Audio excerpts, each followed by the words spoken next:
નમસ્કાર, ક્રિષ્ના ફેશન વાળા ટી શર્ટમાં નાના બાળકો માટે અવનવી વેરાયટી લઈને આવી ગયા છે, જેમાં અલગ અલગ પ્રકારના અલગ અલગ વેરાયટીઝમાં ટી શર્ટ રહેવાના છે. અલગ અલગ ઘણી બધીમાં પેટર્ન્સ આવવાની છે, અલગ અલગ બહુ બધા કલર્સ પણ આવવાના છે અને વેરાયટી એટલે એક નંબર વેરાયટી આવવાની છે.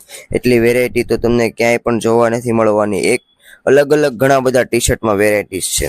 એમાં સાઇઝની વાત કરું તો નાના બાળકોથી માંડીને મોટા બાળકો સુધીની દરેકની સાઇઝ અવેલેબલ રહેશે. તો જલ્દીથી જેને પણ જરૂરિયાત હોય આજે જ ક્રિષ્ના ફેશનમાં વિઝિટ કરી લો અને આવી રીલ્સ જોવા માટે અમારા પેજને ફોલો કરી લો. ધન્યવાદ.